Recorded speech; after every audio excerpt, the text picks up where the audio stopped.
آج کشمیریوں کی طرف سے جو اعلان کیا گیا ہے کشمیری لیڈرشپ کی طرف سے، جوائنٹ ایکشن کمیٹی کی طرف سے اور خاص طور پہ شوکت نواز میر کی طرف سے جی، اور ان کی طرف سے یہ کہا گیا ہے کہ کسی وقت بھی فی الوقت انہوں نے کہا کہ یہ روپوشی کا وقت ہے، اور کسی وقت بھی جب بھی مناسب وقت ہوگا ساری کی ساری جوائنٹ ایکشن کمیٹی کی لیڈرشپ جو ہے وہ منظر عام پہ آ جائے گی، اور اپنے جو کشمیری بھائی ہیں نکلے ہوئے ہیں اور لانگ مارچ کے لیے، اور وہاں پہ ان کے ساتھ ملے گی اور پھر بات چیت کا آغاز ہوگا۔ اس وقت ڈیڈ لاک ہے حکومت کی طرف سے جو پیغام گیا تھا، ملٹری لیڈرشپ کی طرف سے جو پیغام گیا جوائنٹ ایکشن کمیٹی کے رہنماؤں کو کہ آئیں بیٹھ کر بات چیت کریں، مذاکرات کریں، تو اس سے انہوں نے انکار کر دیا ہے اور ڈیڈ لاک ہے۔ انہوں نے کہا کہ ایک طرف آپ ہمیں دہشت گرد کہہ رہے ہیں، غدار کہہ رہے ہیں، ملک دشمن کہہ رہے ہیں، باغی کہہ رہے ہیں، راؤ کے ایجنٹ کہہ رہے ہیں، اور دوسری جانب آپ ہم سے مذاکرات کرنا چاہتے ہیں، تو آپ سے مذاکرات نہیں ہوں گے جب تک کہ ہمارے خلاف جو مقدمات ہیں اور جو ہمارے خلاف بیانیہ بنایا جا رہا ہے سرکاری صحافیوں کے ذریعے سے، اس کو واپس نہیں لیا جاتا۔ لہٰذا یہ ایک اور طرح کا جو ہے وہ ڈیڈ لاک پیدا ہو رہا ہے، اور آج کے لیے جو بڑا اعلان کیا ہے کشمیری لیڈرشپ کی طرف سے، اور آج انہوں نے کہا ہے کہ جی ہمارے قافلے مزید آج جمع ہوں گے مختلف علاقوں سے، اور جو طے شدہ پوائنٹس ہیں وہاں پہ، اور مین جو پوائنٹ ہے وہ راولا کوٹ ہے، وہاں پہ آئیں گے، اور راولا کوٹ سے آگے پھر ہم پیش قدمی کریں گے، اور پرامن لانگ مارچ جو ہے وہ مظفر آباد کی طرف جائے گا، اور ہمیں وہاں آنے سے کوئی نہیں روک سکتا۔ کل ایک بہت بڑا حادثہ ہوا ہے، اور کل 2 حادثے ہوئے ہیں، اور بہت زیادہ شہادتیں، بہت زیادہ افراد جو ہیں ہمارے جاں بحق ہوئے ہیں اور شہید ہوئے ہیں۔ ایک ہوا ہے فوجی ہیلی کاپٹر آزاد کشمیر میں حادثے کا شکار ہوا ہے، اور اس میں بڑا جانی نقصان ہوا ہے، بہت زیادہ جانی نقصان ہوا ہے۔ اس میں کرنل صاحب، میجر صاحب، 2 افسر اور تقریباً لگ بھگ 21 افراد کے بارے میں بتایا جا رہا ہے کہ ہمارے جوان اور افسر شہید ہوئے ہیں۔ یہ بہت ہی بڑا خوفناک حادثہ ہے، اور ایک بہت بڑا فوجی نقصان ہے جو کہ کل ہوا ہے، اور ابھی اس کے بارے میں تحقیقات کے ذریعے سامنے آئیں گی چیزیں کہ آخر یہ کیا ہوا ہے، مظفر آباد میں ہوا، اور وہاں پہ جو لوگوں نے اس حادثے کو دیکھا، جب یہ جو ہیلی کاپٹر جو ہے وہ ٹکرا رہا تھا، کریش کر رہا تھا، اور جو دھوئیں کے بادل، تو اس وقت جو تبصرے ہیں کشمیری بہن بھائیوں کے، خواتین کے، ماؤں بہنوں کے، وہ سننے والے ہیں۔ میرا خیال ہے کہ جو لوگ ہیں فوج سے محبت کرتے ہیں، فوجی جوانوں سے، شہیدوں سے، غازیوں سے محبت کرتے ہیں، لیکن جو یوزرپرز ہیں، جو غاصب ہیں، جو ڈکٹیٹر ہیں، ان کی پالیسیوں سے کوئی بھی محبت نہیں کرتا، کوئی بھی پیار نہیں کرتا۔ اس لیے کل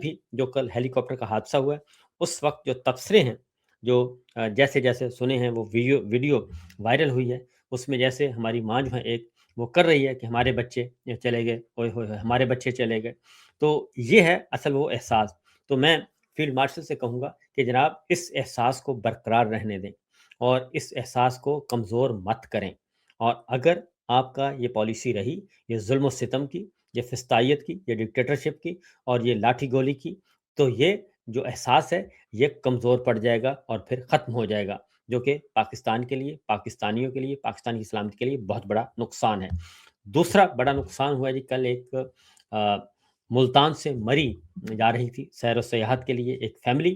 اور وہ وین جو ہے کوسٹر، وہ حادثے کا شکار ہوگی، آگ لگ گئی، اور اس میں تقریباً بچے زیادہ تھے، فیملی ایک ہی خاندان کے لوگ تھے، اور اس میں بھی بہت زیادہ جانی نقصان ہوا ہے، تقریباً 12 سے زیادہ لوگ جو ہیں اس میں جاں بحق ہو گئے اور جل کر راکھ ہو گئے۔ تو ہماری جو اس حادثے کا شکار ہوئے جی ہیلی کاپٹر میں، جو ہمارے افسر اور جوان گئے، ان کے لیے بھی خراج تحسین، اور کیونکہ ڈیوٹی پر تھے، اور ان کے ورثہ کے لیے، لواحقین کے لیے بھی ہم ان کے دکھ درد میں برابر کے شریک ہیں جی۔ اور اس کے بعد ہے جی آگے بڑھتے ہیں، تو کشمیر کی طرف سے جی یہ اعلان کر دیا گیا ہے کہ آج ہم نے پیچھے نہیں ہٹنا، اور ہم اپنے مطالبات لے کر آگے بڑھیں گے، اور یہ جتنا بھی خاص طور پہ جو پاکستان کا میڈیا ہے، جو قومی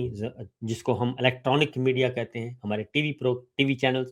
ان پہ بہت زیادہ تنقید کی گئی ہے، اور اب وہاں پہ آوازیں اٹھ رہی ہیں،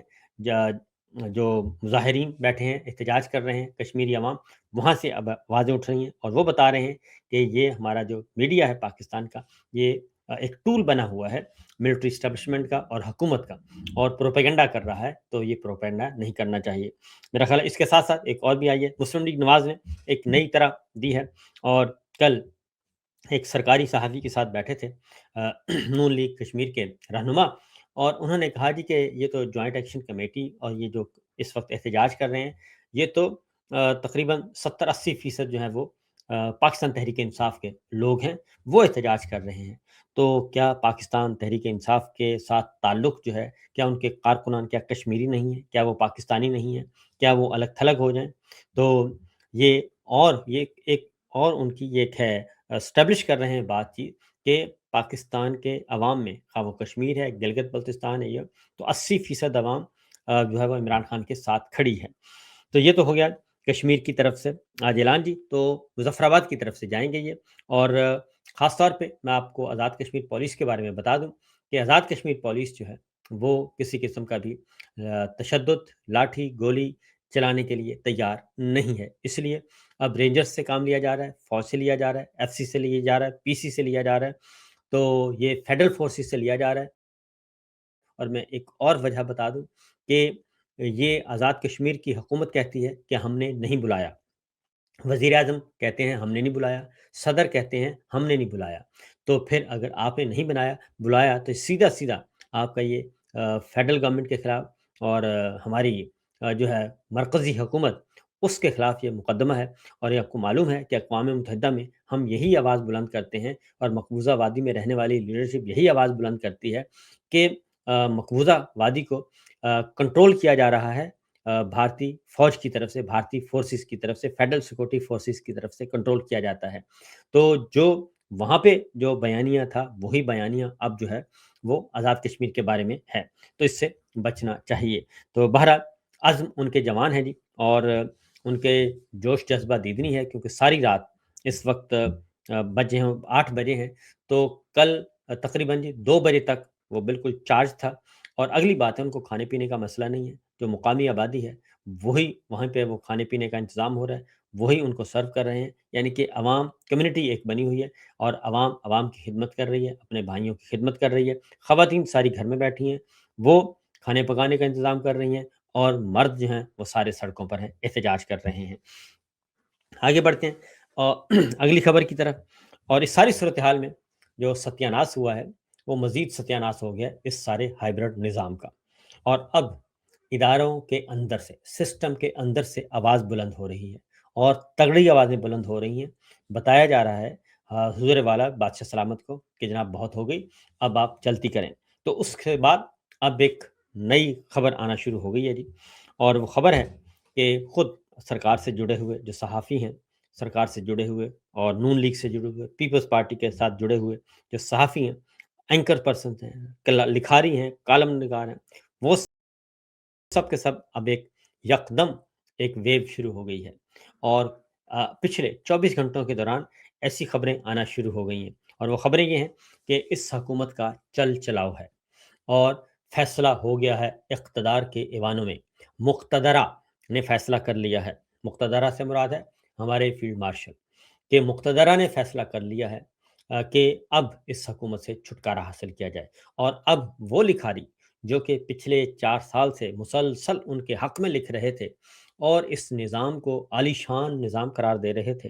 اور کہہ رہے تھے کہ اس جیسا بہترین نظام کوئی اور ہو نہیں سکتا، اور اتنی آسمان سے کلابیں ملا رہے تھے، تو اب انہوں نے لکھنا شروع کر دیا ہے کہ یہ نظام ٹھس ہو چکا ہے، حکومت ناکام ہو چکی ہے، پیپلز پارٹی ناکام ہو چکی ہے، نون لیگ ناکام ہو چکی ہے، لہٰذا اب اس کا چل چلاؤ ہے، اور ایسی حکومت کو، ایسے لوگوں کو، ایسے حکمرانوں کو اقتدار کے ایوانوں میں بٹھانے کا کوئی فائدہ نہیں، لہٰذا ان کی طرف سے اب آوازیں آنا شروع ہو گئی ہیں باقاعدہ طور پہ۔ اور یہ وہی لکھاری ہیں ماشاءاللہ سے جو پچھلے 4 سوا 4 سال سے مسلسل لکھ رہے ہیں، جو مسلسل عمران خان کی بدخوئیاں کر رہے تھے، عمران خان کے خلاف لکھ رہے تھے، سارے مسائل کا جڑ جو ہے 80 سال کی جو سیاست میں تمام برائیاں، تمام کرپشن کی ذمہ داری عمران خان پہ ڈال رہے تھے، اب وہ کہہ رہے ہیں نہیں نہیں نہیں نہیں، عمران خان نہیں، یہ تو نون لیگ اور پیپلز پارٹی ہے، یہ تو بھٹو خاندان اینڈ زرداری خاندان اینڈ شریف خاندان، یہ ان کی وجہ سے ہے، یہ جماعتیں ناکام ہو چکی ہیں، اب ان کے خلاف لکھنا شروع ہو گئے۔ اس کے بعد دوسرے ہمارے ایک اور لکھاری ہیں، وہ بھی بہت جڑے ہوئے ہیں، پنڈی سرکار کے ساتھ وابستہ ہیں اور چولی دامن کا ساتھ ہے، اور وہ بھی کل سے فرما رہے ہیں کہ جناب اب کب تک یہ وزن اٹھایا جائے گا، اب ان کو گھر بھیجنا چاہیے، یہ نکمے ہیں، یہ نااہل ہیں، یہ معیشت نہیں ٹھیک کر سکے، یہ کچھ بھی نہیں ٹھیک کر سکے۔ تو حضور والا بات یہ ہے کہ ہم تو یہ بات پچھلے 4 سال سے کہہ رہے ہیں، ہم نے تو یہ رجیم چینج آپریشن سے پہلے ہی کہا تھا کہ یہ حرکت مت کریں، پاکستان کو تنزلی کی طرف مت لے کے جائیں، لیکن اس وقت کیونکہ ایکسٹینشن کا بھوت سوار تھا اور بغض عمران اور عشق جاتی عمرہ جو ہے وہ سر پہ سوار تھا، تو یہ سارے جو عشق اکٹھے ہوئے سیاسی اور ذاتی، تو اس کے بعد پھر یہ معاملہ ہوا، تو اب وہ سب کے سب لکھنا شروع ہو گئے۔ پھر ایک اور بات ہوئی جی، نواز شریف صاحب گلگت بلتستان میں ان کو بھیجا گیا تھا اور وہ جلسہ بھی نہیں کر سکے، اور ایک کارنر میٹنگ بند کمرے کے لوگوں کو اکٹھا کیا، وہاں پہ ایک تقریر کی اور اس تقریر نے بھی ستیہ ناش کیا، اور وہ تو سیدھے چلے گئے بیرون ملک روانہ ہو گئے، اور جنیوا کا کہہ کر گئے تھے، اب پتہ نہیں نامعلوم کہاں پہ ہیں۔ اور دوسری بات جو ہے، ایک ماحول بنایا گیا مریم صاحبہ کا کہ جی مریم صاحبہ نے کی سرجری ہوئی ہے اور وہ پاکستان کے اندر سے ہوئی ہے، وہ باہر نہیں گئیں، وہ لاہور اپنے مقامی ہسپتالوں میں کروائی، بہت اچھی بات ہے، اللہ تعالیٰ ان کو شفا دے، لیکن اس کے بعد سے وہ منظر عام پہ نہیں آ رہی۔ تقریباً یہ دوسرا ہفتہ جا رہا ہے، 10 دن سے زیادہ ہو گئے ہیں، 2 ہفتے، تقریباً 2 ہفتے ہونے والے ہیں کہ مریم صاحبہ اس سرجری کی خبر کے بعد منظر عام پہ نہیں آئی، کوئی انہوں نے میٹنگ نہیں لی، کوئی ٹک ٹاک انہوں نے بنایا، کوئی ویڈیو نہیں ان کے سامنے آئی، کسی اجلاس کی صدارت نہیں کی۔ تو کل ایک بہت ہی امپورٹنٹ اجلاس تھا، امپورٹنٹ میٹنگ تھی اقتصادی کونسل کی، وفاقی بجٹ سے پہلے ہوتی ہے اور اس میں لازماً شرکت کرنا ہوتی ہے صوبے کے وزیر اعلیٰ نے۔ تو کل یہ میٹنگ تھی، مسلسل پہلے تو ڈیلے ہوتی رہی، اور وجہ یہ بتائی جاتی رہی کہ ڈیلے کی وجہ یہ ہے کہ پیپلز پارٹی اور نون لیگ میں معاملہ طے نہیں ہو رہے، لیکن ایک وجہ یہ تھی کہ مریم صاحبہ کا انتظار کیا جا رہا تھا، لیکن بالآخر وہ کل میٹنگ ہو گئی، اس میں وزیر اعلیٰ خیبر پختونخوا سہیل خان آفریدی آئے، وزیر اعلیٰ سندھ سید مراد علی شاہ موجود تھے، وزیر اعلیٰ بلوچستان سرفراز بگٹی موجود تھے، اور لیکن اگر کوئی نہیں تھا تو وہ مریم صاحبہ نہیں تھی، پنجاب کی وزیر اعلیٰ اس میں موجود نہیں تھی، تو پنجاب کی وزیر اعلیٰ کی جگہ مریم اورنگزیب صاحبہ نے شرکت کی، یہ حالانکہ بہت ہی امپورٹنٹ میٹنگ تھی تو وہ نہیں آئیں۔ تو اس کا مطلب یہ ہے کہ اب اس سے چہمگوئیاں بہت ساری ہو رہی ہیں، کیونکہ ایک طرف سرکار سے جڑے ہوئے دانشور اور لکھاری اور اینکر پرسن اور صحافی ایک طرف یہ بنانا شروع ہو گئے ہیں بیانیہ، اور بتانا شروع ہو گئے ہیں کہ یہ ان کا چل چلاؤ ہے، شہباز اینڈ کمپنی کا بھی اور زرداری اینڈ کمپنی کا بھی چل چلاؤ ہے۔ تو جب یہ کہتے ہیں کہ چل چلاؤ ہے، ادھر سے مریم صاحبہ منظر عام پہ نہیں آئی، نواز شریف صاحب جنیوا چلے گئے ہیں، تو کیا مریم صاحبہ جو ہیں وہ کسی بھی وجہ سے، کیا ان کی صحت اب اس بات کی اجازت نہیں دے رہی؟ ایک تو یہ بتایا نہیں گیا کہ سرجری کس چیز کی ہے، اگر وہ بتا دیا جاتا، کیونکہ وہ ایک اس وقت پبلک پراپرٹی ہیں اور گو کے فارم 47 کی ہیں، لیکن پھر بھی وہ ہیں تو صوبے کی، ان کو بنایا گیا ہے فارم 47 دے کے وزیر اعلیٰ چیف ایگزیکٹو بنایا گیا ہے، تو پوری خبر دے دینی چاہیے بجائے اس کے کہ کیا سرائیاں پیدا ہوں۔ لیکن بہرحال کیا وہ اگر اتنی امپورٹنٹ میٹنگ میں نہیں شریک ہو سکتی اور 10-12 دن سے وہ منظر عام پہ نہیں آئیں، تو کیا انہوں نے استعفیٰ دے دیا ہے یا وہ استعفیٰ دے رہی ہیں؟ یہ خبر اس وقت گردش کر رہی ہے، اور یہ